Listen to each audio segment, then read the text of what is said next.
Howdy. Welcome back to Dion Talk. Three real estate lies you probably believe. I'm going to break some myths in this video.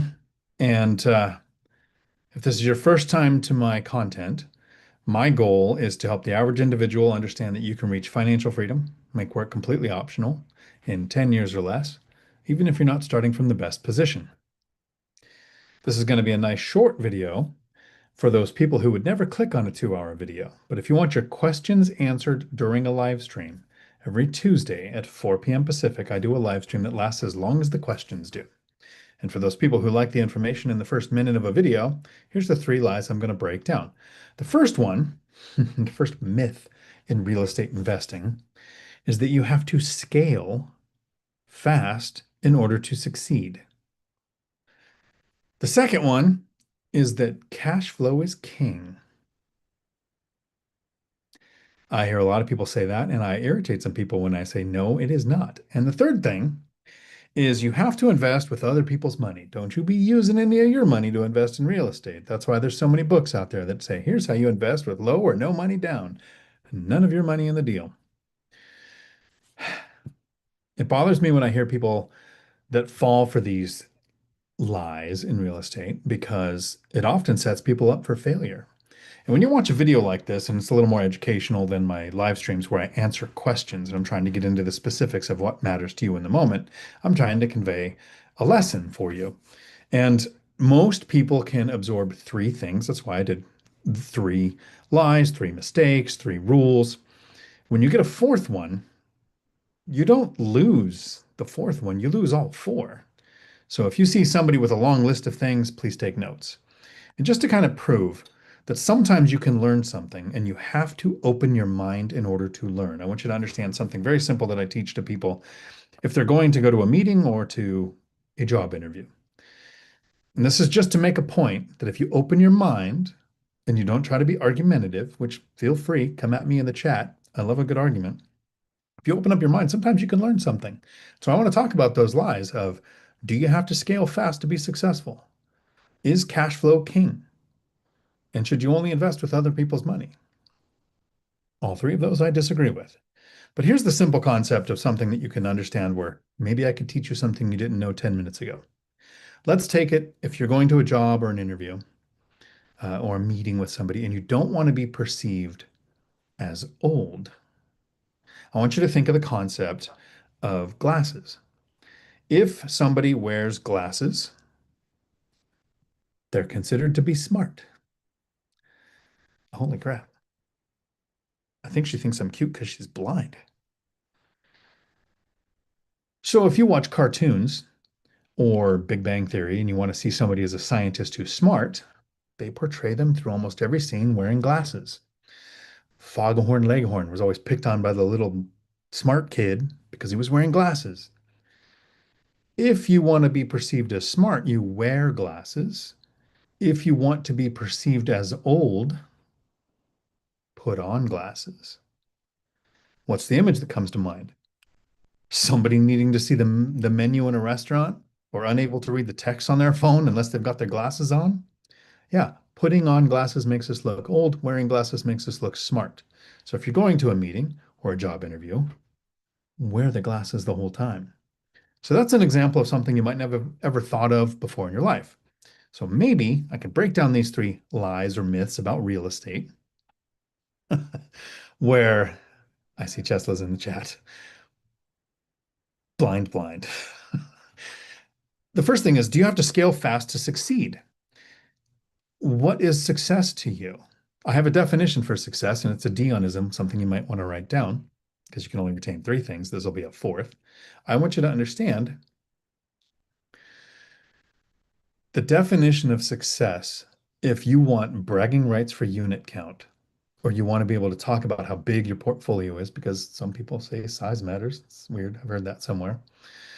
You might want to scale fast to succeed. But to me, success is the continuous realization of a dream. My dream is not to acquire rentals. My dream is not to have unit count. My dream is not to have bragging rights on portfolio size. Like you could say you have thousands of units if you go put $5 in Robinhood and buy into some REIT. You own a real estate investment trust that has units. My dream is financial freedom, time freedom, no alarm clock, no boss, able to travel, not have to look at price tags. I want the right amount of cash flow that comes from the least amount of units. If you scale fast, if scaling is your goal, you're probably going to be tempted to take risky deals that you shouldn't, or bad deals because it has a bigger number count. Scaling for the sake of scaling is absolutely a bad idea.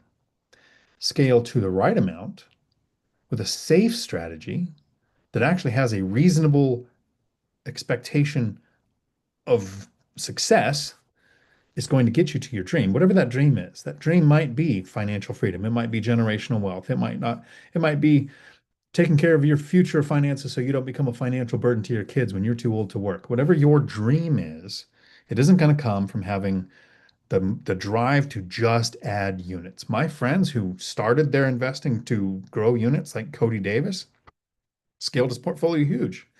Realized the amount of time it takes to manage that, the amount of partners it takes to do that. He's now right sizing his portfolio, downsizing the unit count, easing the amount of work for the number of tenants he has to take care of, offloading some of those partnerships, increasing his cash flow by having the right size portfolio. The second thing, and this is my favorite, cash flow is king. I argue with my friends sometimes about this. Actually, I just did a video recently with the three amigos. Let me be clear. It took 10 years for me to reach financial freedom, and I've made some mistakes along the way.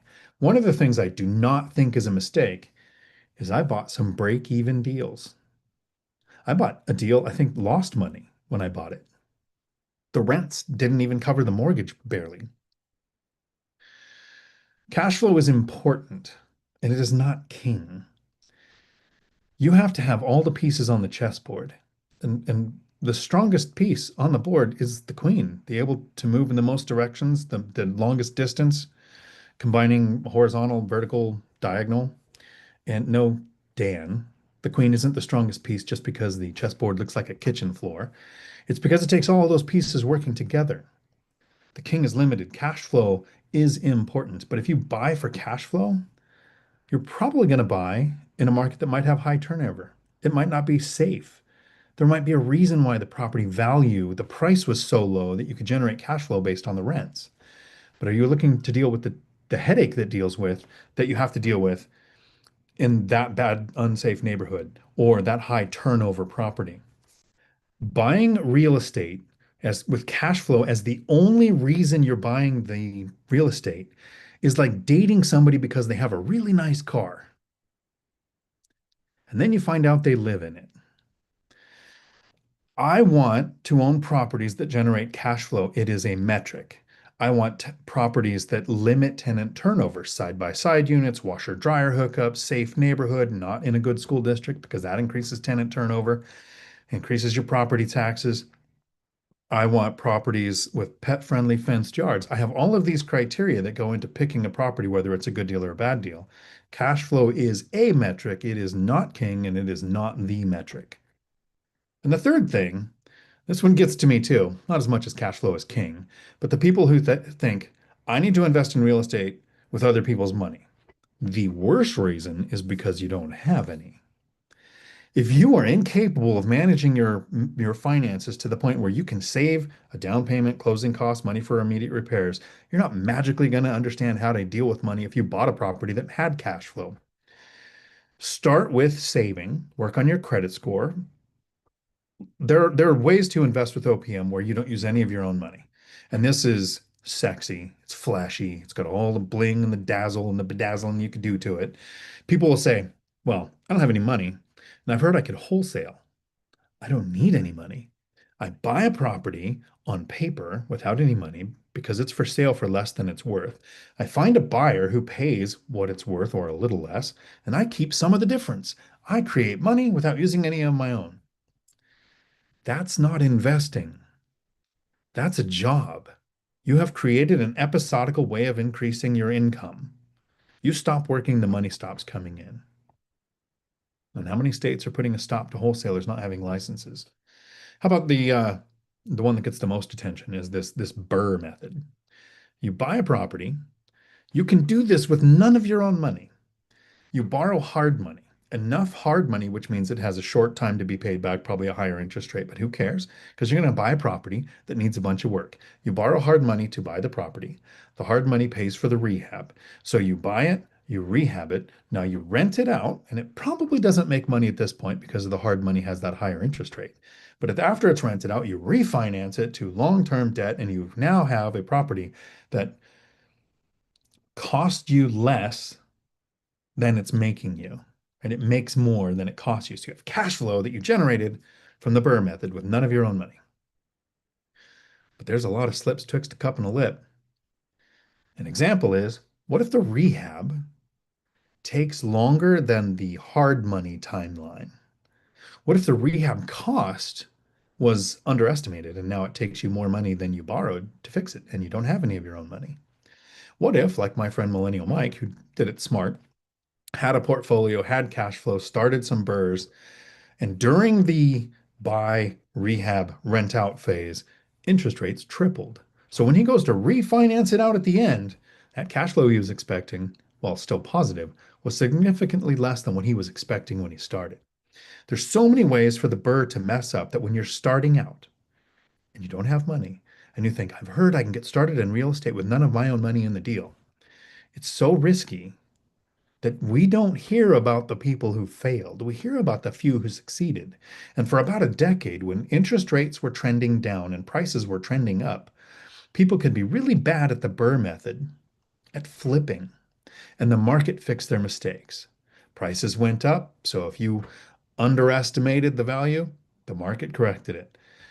Interest rates were trending down, so the longer it took you, the more cash flow you would end up with at the end. And that's not the market that we're in now. So, if you believe these three myths, first, you have to scale fast.